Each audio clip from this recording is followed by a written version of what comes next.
You have changed so much. You have done the work, read the books, left the relationship that weren't serving you. You changed your job and maybe even changed the city. You have reinvented yourself more than once.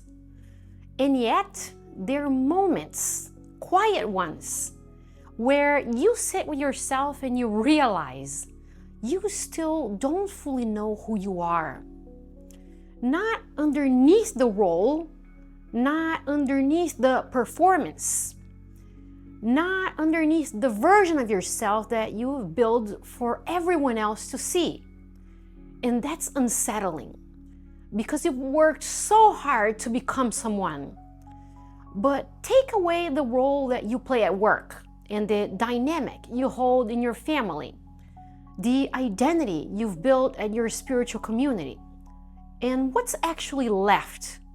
Most people don't know, not because they're lost, but because nobody ever showed them where identity actually lives.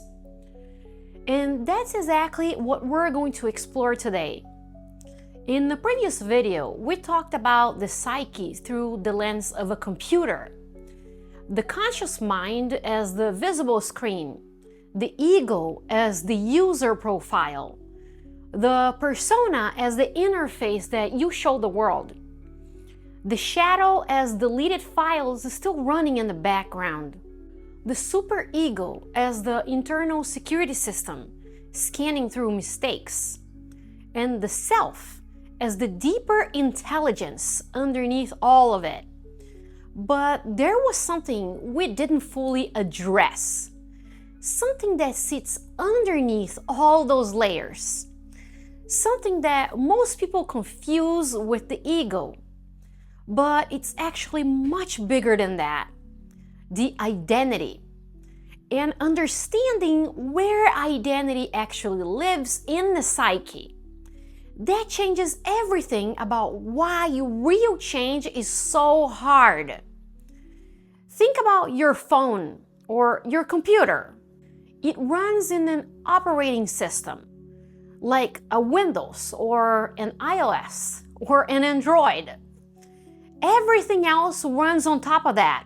The apps, the settings, the wallpaper, the interface that you interact with every day. But the operating system is what determines how everything actually functions underneath, how the device processes information, and how it responds to input, how it handles memory, and what it refuses to run. And here is what's important. You can change every single app on your phone.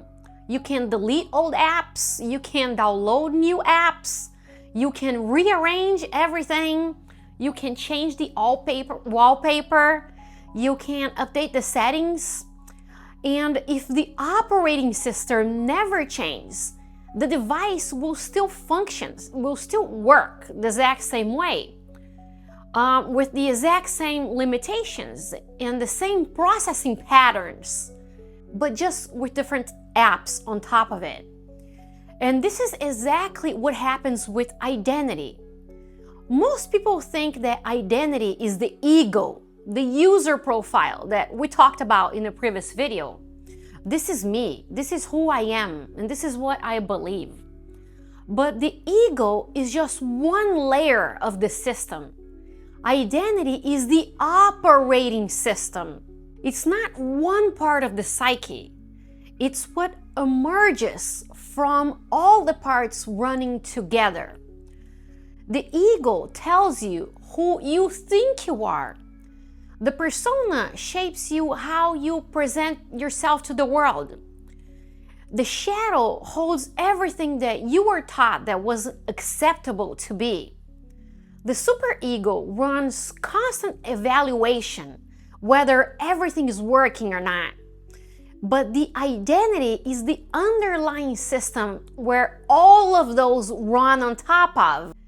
It's the accumulated result of everything that you have learned about who you need to be loved, who you need to be to stay safe, who you need to be to belong, who you need to be to survive.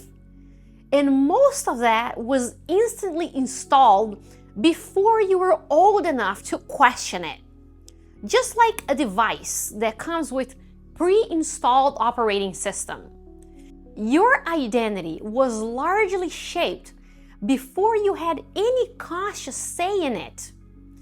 And this is why so many people feel frustrated with personal growth.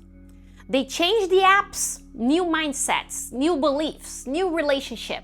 Let's change cities, a new spiritual practice, a new version of yourself that you want to present the world. But 6 months later, the same patterns are right back. Different situation, same emotional response. A different person, but same dynamic. A different environment, but the same feeling of being stuck because they changed what was on the system without ever updating the system itself. The operating system was still processing everything through the same underlying logic, the same beliefs about what love looks like, the same emotional response to feeling of being unsafe, the same patterns of relating built from childhood, and the same definition of who gets to be worthy and who doesn't. And all of the new apps in the world cannot overwrite the operating system that hasn't changed. And here is how it gets personal. Your operating system doesn't come from nowhere. It was built from experience, from the earliest moments of your life, long before you even had language for it. Your psyche was already learning what was safe and what was dangerous, learning what got you love and what got you rejection, learning which parts of yourself were acceptable and which ones that you needed to hide. And those learnings didn't stay as memories. They became the entire architecture of how you process everything. They became the operating system. So when you react a certain way in a conflict, that's your OS system running. When you shrink in certain situations, that's your OS system running. When you choose the same kind of person again and again, that's your OS system running. When you self-sabotage right at the edge of something good, that's your OS system running. Not because you're broken, but because the system is doing exactly what was built to do. Protect you based on what it learned a very long time. So back to the question from the beginning. Why do some people not know who they are underneath the roles? Because they never separated themselves from the operating system. They have been so identified with the system, the ego, the persona, the roles, the performance, they never even asked, is this actually me? Or is this just a system running? And the roles that feel so real, the responsible one, the strong one, the helper, the spiritual one, the one who never needs anything. They feel like identity, but they're not. They're apps the operating system learned to run because at some point they learned were necessary for survival. And the real question is, the one that most people spend their entire life avoiding is this: who are you when the apps are closed?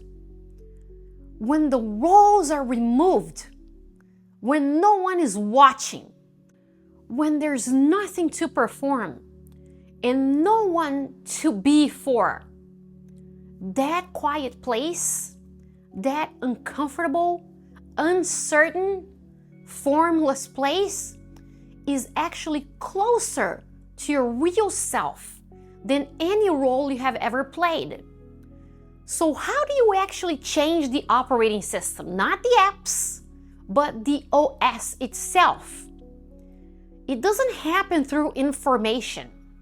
You can read every psychology book ever written, understand every concept, be able to explain your own patterns perfectly, and the operating system stays the same. Because the OS was not installed through information, it was installed through experience. And it only updates through experience too. Specifically, new emotional experiences that contradicts what the old system learned. So when the system learned that vulnerability leads to rejection, you have to genuinely experience being vulnerable and being met with safety, and then the system will start to update. When the system learned that you have to earn love through performance, and you experience being loved simply for existing, the system starts to update. When the system learned that conflict means danger, and you move through conflict and come out the other side intact, the system starts to update. Not all at once and not dramatically, but gradually, through real lived experience that tells the nervous system the old logic no longer applies here. And this is why real identity change is slow. Not because something is wrong with you, but because you're not updating an app.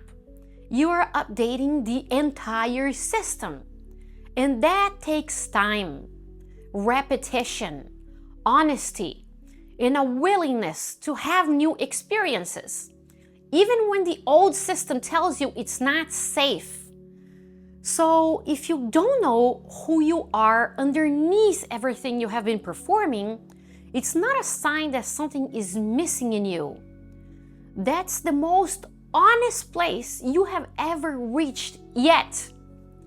Because the question itself, who am I underneath all this, is the beginning of real work identity, not a crisis. But it's the starting point. Most people never even ask. They stay comfortable inside their roles, and they keep downloading new apps. They keep changing the wallpaper, but the operating system never gets touched. And you are asking a question that already makes you different.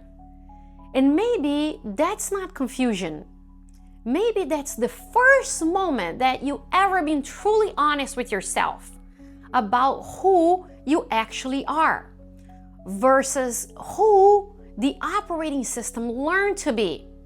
That's where real change begins.